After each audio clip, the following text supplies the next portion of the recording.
이어서 이제 전위에 대해서 자세히 알아보도록 하겠습니다.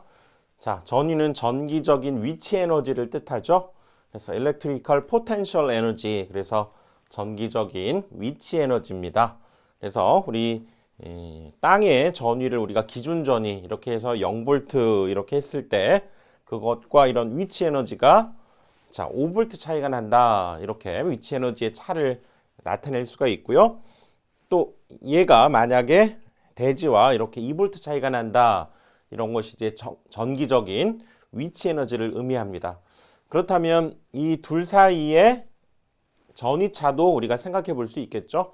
둘 사이의 전위차는 즉 5에서 2를 뺀 3만큼의 전위차가 있다. 이렇게 얘기하고 우리가 이제 등전이면은 전위가 같은 면을 등전위면이다. 이렇게 얘기합니다. 그래서 등전위면은 전위가 같은 점을 연결해서 형성되어 있는 면으로서 점전화의 경우에는 등전위면은 구도체 모양이라는 거죠. 우리 공간에서 점전화가 이렇게 있으면 사실상 같은 거리에 있는 그런 점들이 같은 전위에 있는 점들이기 때문에 그 점들을 이어보면 공간상에서는 구 모양이 될 거다 그 얘기죠. 구도체 모양이 될 거다.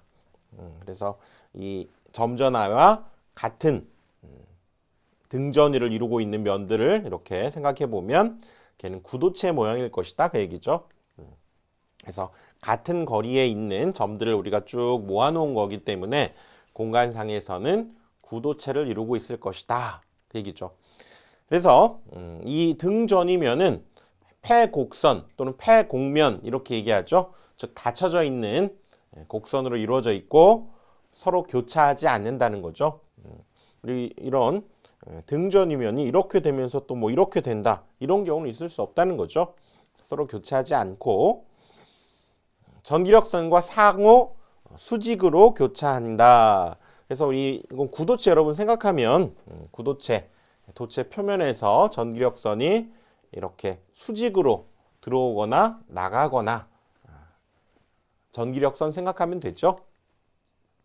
그 다음에 도체 표면은 등전위면이고 도체 내부에서는 전개가 없다. 도체 내부에서는 즉 전기력선이 없다. 이렇게 우리 지난 시간에도 살펴봤었죠. 그래서 일반적인 도체 표면은 등전위면이 됩니다. 등전위면.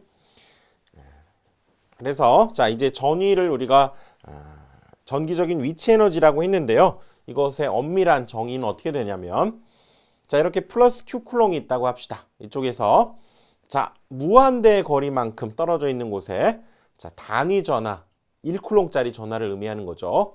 단위 전하를 하나 이렇게 두게 되면 이건 무한대 뭐 끝이 없는 거죠. 엄청나게 먼 곳에 있는 곳에 전하이기 때문에 얘는 전기적인 위치 에너지가 0이 되는 거죠. 자, 무한대에 있는 점입니다. 그래서 이때 얘가 0V 이렇게 전기적인 위치 에너지는 0V를 의미하게 되고요. 그것을 가져다가 자 이렇게 얘를 밀어보는 거죠. 자, 뭐가 필요합니까? 우리는 여기 플러스 Q와 1쿨롱짜리는 서로 밀어내는 힘이 존재하기 때문에 무한대에 있던 것을 이렇게 R만큼 떨어지는 곳까지 밀어낸다라고 하는 것은 에너지가 필요합니다. 이런 위치 에너지가 필요하다는 얘기죠. 그래서 여기 무한대에서부터 R만큼 떨어진 데까지 1쿨롱의 전하를 이렇게 밀어올 때 뭔가 에너지가 필요하죠. 그래서 그때 필요한 일을 전기적인 위치 에너지다 이렇게 얘기한다는 거죠.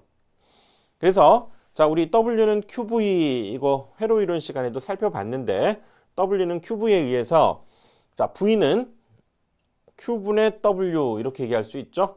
그런데 이때 1쿨롱짜리를 우리가 움직여 왔기 때문에 그렇죠? Q분의 자 1이라고 하는 것은 힘에다가 움직인 거리를 곱한 것이 1이었죠.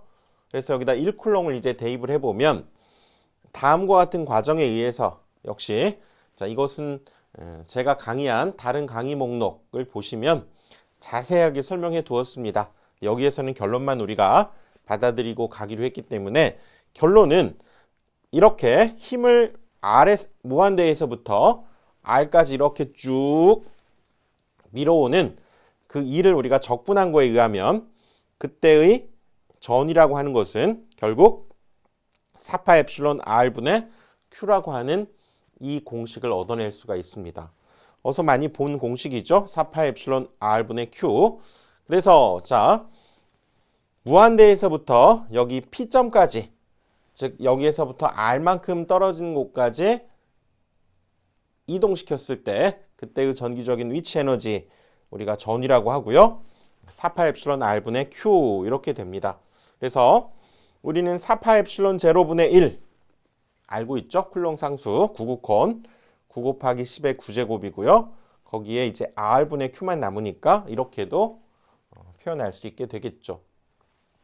자, 전위 공식은 지금 다시 한번 써볼까요? V는 4파의 엡실론 제로 R분의 Q였는데 우리 전개, 지난 시간에 공부했던 전개는 공식이 뭐였습니까? 4파의 엡실론 제로 R제곱분의 Q였죠. 오호, 얘가 여기 R제곱, 얘는 R 이렇게 되니까 얘에서 얘가 되려면 이쪽에다가 R을 이렇게 곱해주면 약분되면서 얘가 되겠죠. 그렇죠? 여기다가 이제 R을 곱해주면 이게 바로 이제 전위가 되니까 전위는 전개에다가 R을 곱한 것이다. 이렇게 얘기할 수 있다는 거죠. 그래서 이것은 일종의 기울기를 의미합니다. 전위에 얘가 기울기, 거리에 따른 기울기. 그래서 전위 경도다 이런 말을 쓰기도 합니다. 경도는 기울기라고 그랬죠. 기울기. 그래서 이렇게 V는 ER이구나. E에다가 R을 이렇게 곱해주니까 V가 된다라고 하는 것을 알 수가 있죠. 그렇죠? 그래서 지금 V 같은 경우에는 방금 우리가 유도한 대로 얘는 4파 엡실론 R분의 Q가 되고요.